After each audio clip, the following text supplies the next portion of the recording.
Karibu ndugu mtazamaji ambaye unatamani kujifunza lugha ya alama, na kuna wengine wanasema kwamba tumechelewa, lakini bado haujachelewa.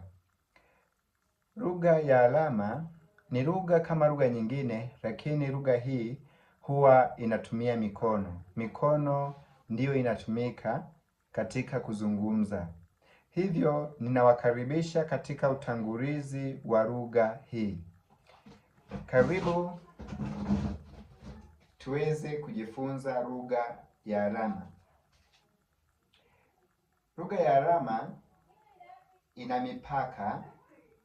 mipaka au uwanja wa lugha ya alama, mahali ambapo ni kweli unatumia mikono, lakini kuna namna ambapo mikono inapaswa iwe na mipaka.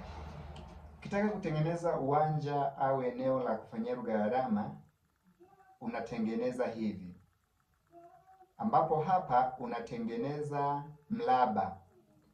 Mraba huo unaanzia hapa, unaenda hivi, unashuka mpaka kiunoni.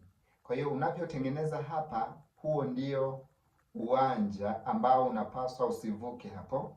Kuanzia hapa unapanda hivi mpaka hapa mwisho kiunoni, kwamba utakapofanya ishara zote zibaki kwenye uwanja huu hapa, na ndio maana inabidi ufanye hivi. Kwa unapoonesha alama usipanue mikono sana au usipandishe mikono sana, maana eneo lako linaishia hapa.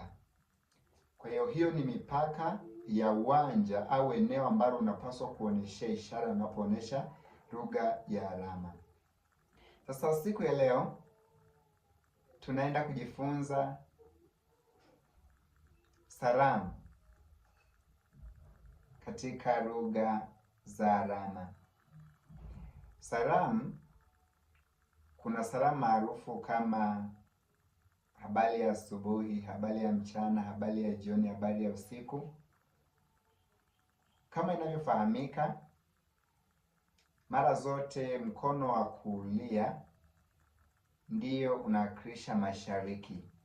Kwa hiyo jua huwa linachomoza mashariki na kuzama magharibi. Kwa hiyo kwa lugha za alama, asubuhi inaonyesha kule jua linapochomoza. Kwa hiyo asubuhi ni huku, mkono wako wa kulia, hii ndiyo asubuhi. Halafu jua likisha chomoza huwa linaenda mpaka linapita utosini. Sasa mchana jua linakuwa utosini, kwa hiyo mchana alama yake ni hii, mchana. Halafu jioni linaenda kuzama magharibi, kwa hiyo alama yake ni magharibi. Kwa hiyo asubuhi, mchana, jioni. Asubuhi, mchana, jioni. Halafu usiku.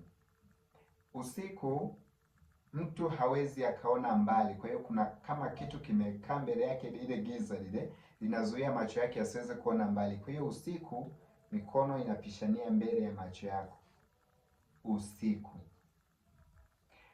Halafu giza, kwenye usiku huku viganja vinakutazama usiku, lakini giza ni hivi, giza. Sasa tunakuja kwenye salamu.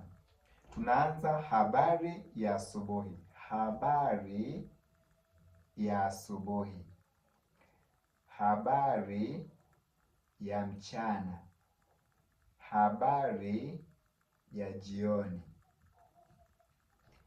Haya, mtu akikuuliza habari ya asubuhi, unaweza ukajibu ni nzuri au salama. Kwa hiyo ni nzuri, alama yake ni hii hapa, nzuri. Hivi vidole viwili hivi vinatengenezwa hivi, nzuri. Salama, salama, salama. Haya, salamu nyingine, mtu anaweza kuuliza umeamkaje? Umeamkaje?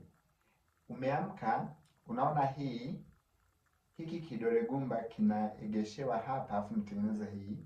Ukitaka kusema umeamka, unaachilia hivi. Hiki na hiki natengeneza hii, unaweka hapa. umeamka je, umeamka je. Yaani hivi vidole hivi viwili vinaunganishwa hivi, halafu unaweka hapa kwenye jicho, halafu unaonesha, unaviachia. Hiyo umeamka je. Hii ni J, tutakuja kujifunza kwenye alfabeti. Kwa hiyo umeamkaje, unaweza kumjibu salama au unaweza kumjibu salama au vizuri. Haya, kuna mwingine anasema, anaweza kuuliza mambo vipi. Mambo vipi ni hii, mambo vipi. Hii ni ile vizuri inageuziwa namna hii, kwa mambo vipi. Haya, unaweza kujibu safi au poa. Poa ni poa. Haya, kuna salamu ya heshima ambayo tunatumia shikamoo. Shikamoo ni shikamoo, shikamoo, halafu nakuwa kama una bendi kidogo kuonesha unyenyekevu. Shikamoo. Halafu anayejibu anasema marahaba. Shikamoo, marahaba.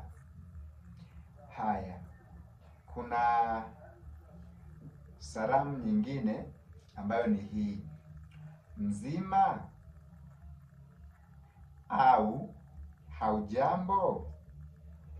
Hii ina maana mbili, mzima au, hii alama ni au. Hii alama ina maana mbili, kuna au halafu kuna mpya. Kwa hiyo au mpya.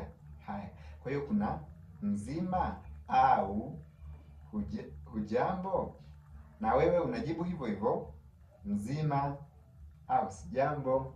Kwa hiyo hizo ni salamu ambazo zinaweza zikatumika.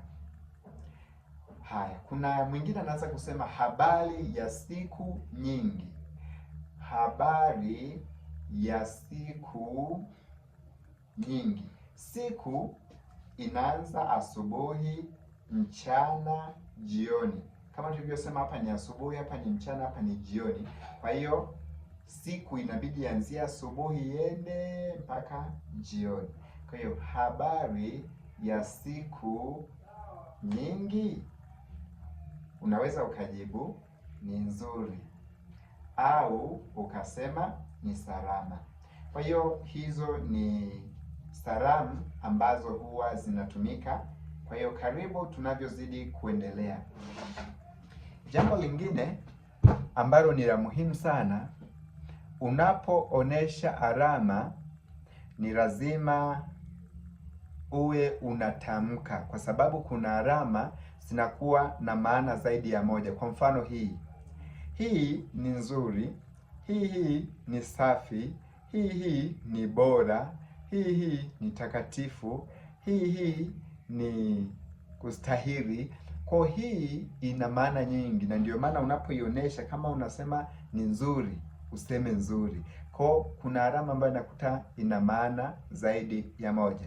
Mungu akubariki, endelea kufuatilia. Nitahakikisha unaelewa lugha ya alama. Mungu akubariki sana. Usiache kufuatilia katika chaneli hii ya Mwalimu Alama TV. Lengo kubwa ni kujifunza alama tuweze kuzungumza na viziwi. Mungu akubariki. Usisahau kusubscribe, kucomment na kushare kwa wengine, ili watu wengi wajue lugha za alama na kuwasaidia wenzetu ambao ni viziwi. Mungu akubariki sana. Tukutane kwenye clip nyingine au video nyingine.